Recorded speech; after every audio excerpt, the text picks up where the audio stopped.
الله أكبر الله أكبر الله أكبر الله أكبر الله أكبر الله أكبر الله أكبر الله أكبر الله أكبر كبيرا والحمد لله كثيرا وسبحان الله بكرة وعصيلا لا إله إلا الله ولا نعبد إلا إياه مخلصين له الدين ولو كره الكافرون لا إله إلا الله وحده صدق وعده ونصر عبده وهزم الأحزاب وحده لا إله إلا الله الله أكبر الله أكبر ولله الحمد الحمد لله الذي إياه نعبد وله نصلي ونسجد إليه نسعى ونحفد نرجو رحمته ونخشى عذابه إن عذابه الجد بالكفار الملحق أشهد أن لا إله إلا الله وحده لا شريك له وأشهد أن محمدا عبده ورسوله اللهم صل وسلم على سيدنا محمد وعلى آله وأصحابه ومن تبعهم بإحسان إلى يوم الدين أما بعد يا أيها الناس اتقوا ربكم واخشوا يوما لا يجزي والد عن والده ولا مولود هو جاز عن والده شيئا إن وعد الله حق فلا تغرنكم الحياة الدنيا ولا يغرنكم بالله الغرور. Ma'asyiral muslimin, hadirin sidang salat Id yang dimuliakan oleh Allah Subhanahu wa taala. Marilah kita bersama-sama bersyukur dengan senantiasa menyadari bahwa Allah Subhanahu wa taala telah banyak melimpahkan rahmatnya kepada kita. Banyak teramat banyak sehingga kita takkan mampu menghitungnya. Sebagaimana Allah Subhanahu wa taala tegaskan di dalam Al-Qur'an di dalam surah An-Nahl ayat 18. Wa in ta'uddu ni'matallahi la tuhsuha innallaha laghafurur rahim. Jika kamu menghitung nikmat Allah Subhanahu wa taala, niscaya kamu tidak akan mampu menghitungnya. Sesungguhnya Allah Subhanahu wa taala Maha Pengampun lagi Maha Penyayang. Dari firman Allah Subhanahu wa taala jelaskan bahwa Allah telah memberikan nikmatnya kepada kita yang teramat banyak, yang tak mungkin kita mampu menghitungnya. Karena sesungguhnya apa yang kita nikmati, kita rasakan dan kita dapatkan dalam hidup ini, semuanya adalah rahmat Allah Subhanahu wa taala. Sekalipun demikian, ternyata kebanyakan di antara manusia, termasuk orang-orang yang tidak mau bersyukur terhadap nikmat Allah. Sebagaimana terangkan di dalam Quran dalam surah Al-Baqarah ayat 243. Innallaha ladzu fadlin 'alan nas walakinna aktsaran nasi la yashkurun. Sesungguhnya Allah Subhanahu wa taala memberikan karunia kepada manusia, tetapi kebanyakan manusia tidak bersyukur terhadap nikmat Allah Subhanahu wa taala. Padahal bagi orang-orang yang bersyukur, Allah akan menepati janjinya, akan melipat gandakan kenikmatan yang disyukurinya. Sebagaimana Allah Subhanahu wa taala terangkan di dalam Quran surah Ibrahim ayat 7. Wa ista'azzana rabbukum la in syakartum la azidannakum wa la in kafartum inna 'adzabi lasyadid. Sesungguhnya jika kamu bersyukur, pasti akan kami tambah nikmat kepadamu. Dan jika kamu mengingkari nikmatku, kata Allah Subhanahu wa taala, maka sesungguhnya azabku amat pedih. Oleh karena itu, marilah kita senantiasa mensyukuri nikmat Allah Subhanahu wa taala yang telah dianugerahkan kepada kita. Terlebih dalam kesempatan hari ini, kita umat Islam merayakan Idul Adha. Salawat dan salam semoga senantiasa tercurah kepada Nabi junjungan kita Muhammad sallallahu alaihi wasallam yang telah memberikan suri tauladan utama untuk selalu kita ikuti dan kita termasuk orang-orang yang selamat dunia dan akhirat. Allahu akbar, Allahu akbar, la ilaha illallah, wallahu akbar, Allahu akbar walillahil hamd. Ma'asyiral muslimin, sidang salat Id yang dimuliakan oleh Allah Subhanahu wa taala. Saat ini jamaah haji dari seluruh penjuru dunia sedang menyelesaikan manasik haji di tanah suci. Setelah menyelesaikan wukuf di Arafah, mereka menuju ke Mina untuk mabit dan melempar jumrah. Semoga haji mereka mabrur dan kembali ke daerah dan keluarga masing-masing dengan selamat. Kepulangannya ke tanah air membawa bangsa ini bangsa baldatun thayyibatun wa rabbun ghafur. Bagi yang tidak menjalankan ibadah haji, maka ibadah utama pada hari raya Idul Adha adalah menyembelih binatang kurban. Rasulullah sallallahu alaihi wasallam menekankan kepada umatnya yang mampu untuk menyembelih binatang kurban dengan sabdanya dari hadis Ahmad Ibnu Majah dari Abu Hurairah, barang siapa yang mempunyai kemampuan berkurban tetapi tidak melakukannya, maka janganlah mendekati tempat solatku. Syariah kurban tidak bisa dilepaskan dari peristiwa pada zaman Nabi Ibrahim dan Nabi Ismail. Perintah kurban yang diterima Nabi Ibrahim alaihissalatu wassalam diterangkan di dalam Quran dalam surah As-Saffat ayat 102. Falamma balagha ma'ahu as-sa'ya qala ya bunayya inni ara fil manam anni asbahuka fanzur madza tara qala ya abati fa'al ma tu'maru satajiduni insyaallahu minas sabirin.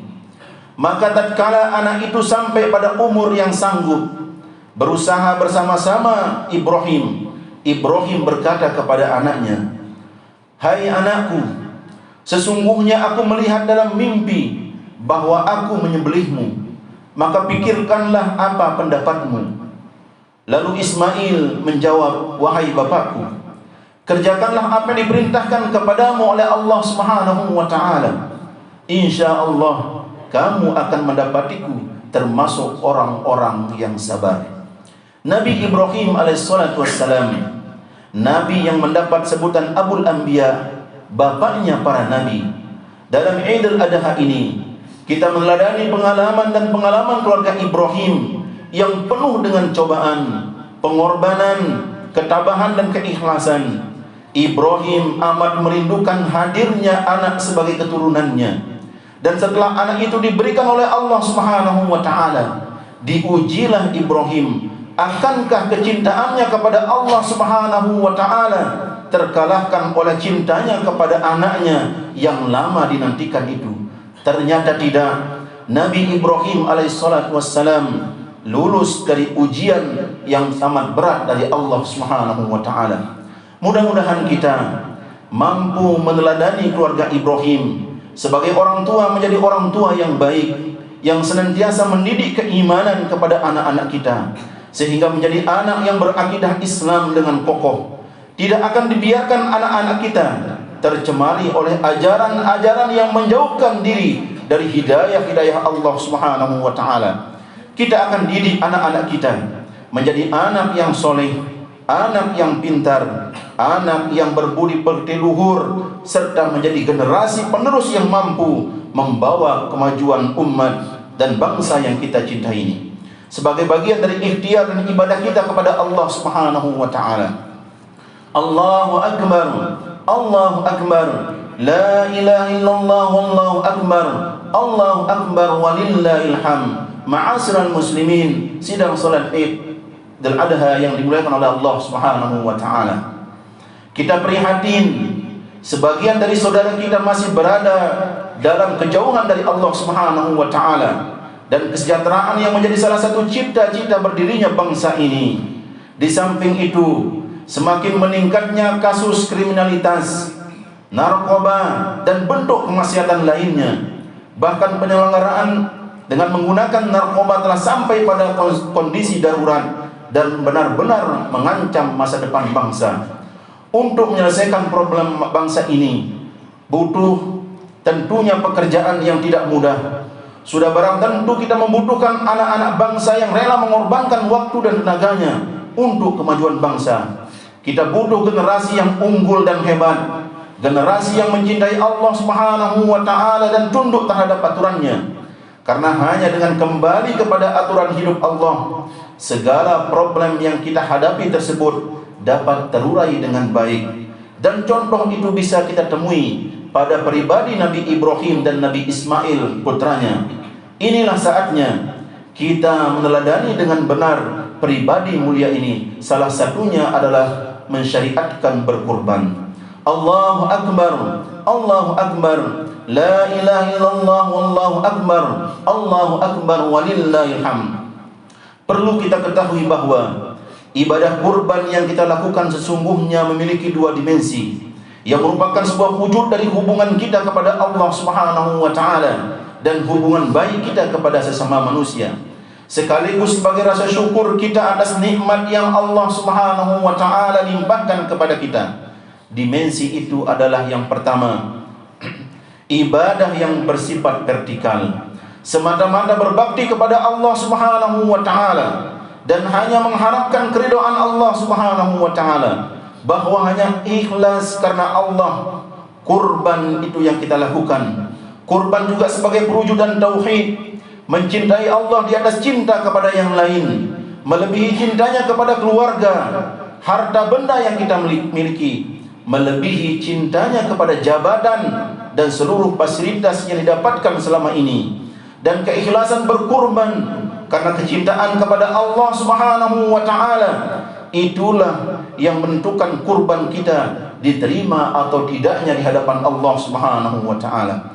Allah Subhanahu wa taala berfirman di dalam Quran, di dalam surah Al-Hajj ayat 37, "Lan yanalallahu luhumuha wala dima'uha, walakin yanaluhu at-taqwa minkum, kadzalika sakhkharaha lakum litukabbirullaha ala ma hadakum wa basyiril muhsinin."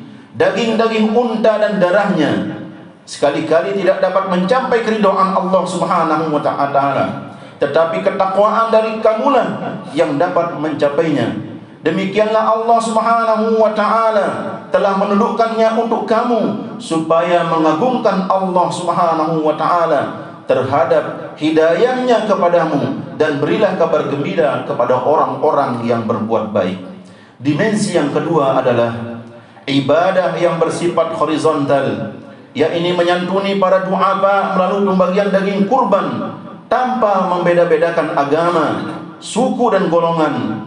Kurban merupakan wujud nyata dari upaya orang-orang yang mampu untuk membantu kesejahteraan sesama, bahwa seseorang tidak boleh hanya memikirkan dirinya sendiri, tetapi dalam hidup ini ada peran kehidupan yang kita lakukan untuk orang dan untuk menolong orang lain. Semangat rela berkorban seperti ini yang seharusnya selalu ada dalam setiap anak negeri ini, terlebih pada diri pemimpin bangsa ini. Apabila para pemimpin tidak memiliki jiwa rela berkorban untuk kepentingan rakyat yang didampinginya, niscaya ia tidak akan lupa terhadap apa nikmat Allah yang diberikan atas dirinya.